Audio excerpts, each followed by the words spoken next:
So we have been doing a workshop series that's going to be a total of 10 workshops. This is number 3.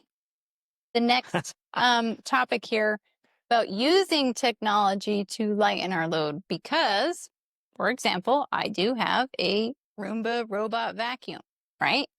So I want you to add this into the things you're thinking about, like how can I also use technology to simplify my work? There's automatic pet feeders. There are smart plugs for dimming lights. There's automatic lawnmowers. There's smart refrigerators. There's smart thermostats and lighting, and like even the vacuum. Now, I have a couple of these Roomba vacuums. I don't know if you guys have them.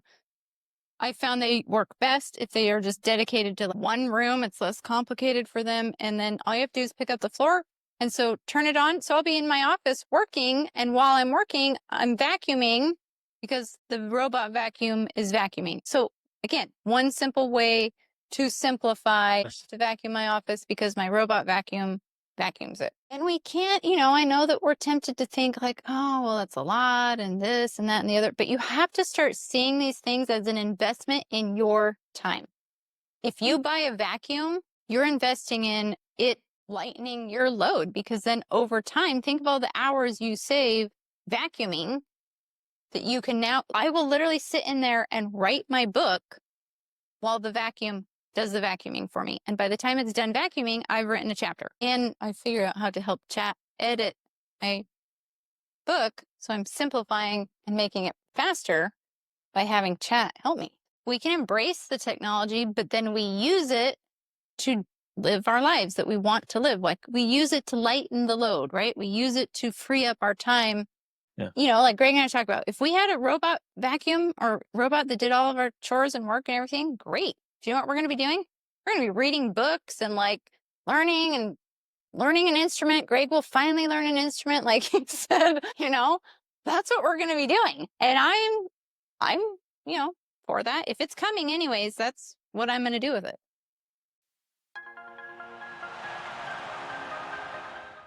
Have a chunk of time, maybe on the weekend or something, where you focus to setting up some of these systems. So you're like, okay, I'm going to take this time, an hour on Saturday or Sunday, and I'm going to work on setting up that system.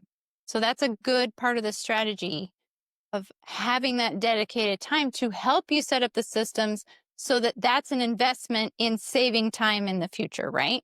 One example of something I just recently did was I told you before, I used ChatGPT to create me a very customized exercise plan. I told him all of my goals. I wanted to build muscle.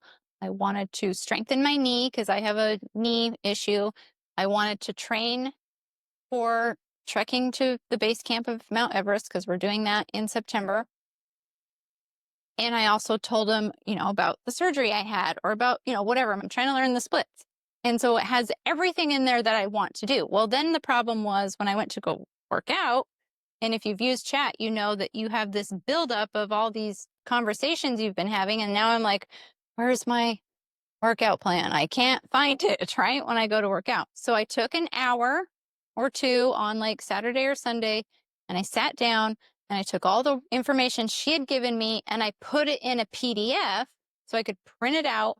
And now I put it in a folder. It's in the gym. Every time I go to the gym, it's there. I'm ready to work out. I don't have to spend the first 10 minutes trying to find my workout plan.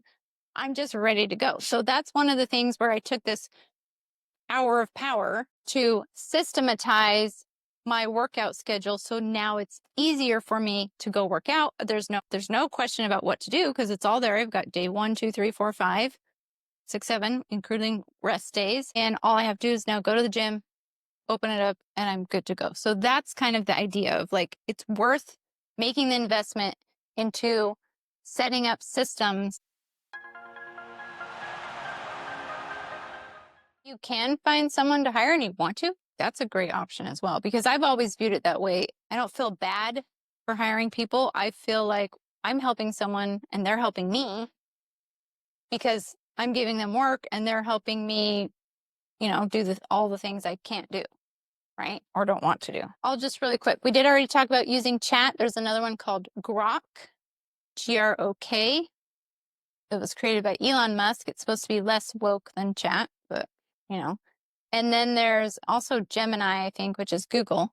But you can use this to help you lighten your mental load. If you need to do research or look something up, I no longer use Google. I use chat. Because if I use Google, I type it in and then I have to search through the web pages and look and do. Now I just ask chat. And then they do that in less than 10 seconds and give me the answer. So that's a lot easier. If I'm going to plan a trip, I will have them give me the outline. Now there's still a lot of work I have to put into actually doing it, but it at least gives me an itinerary. It'll do the research for me. One thing that Greg wants me to be careful in advising is I specifically use Grok because it has a feature called Not a Doctor. I use it to help me diagnose illnesses, know what to do about it, what action I should take. And the reason I feel comfortable giving this advice, don't take our advice, it's not medical advice, is because they're very good about saying you should go to the doctor because this is concerning. But at the same time, if it's not concerning, being like, oh, well, here's what you should do, right? So that's something that's very helpful, using Grok's Not a Doctor.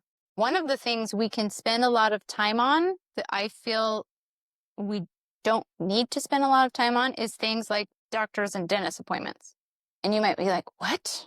What are you talking about? We can learn to use technology to help us, because very often, I don't know about you, but sometimes going to a doctor is just because we're trying to ask a question or figure something out.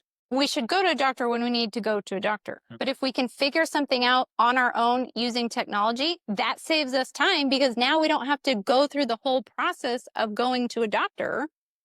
When we ask Grok, who literally is a PhD level doctor, in fact, it told me it is the most qualified doctor on the planet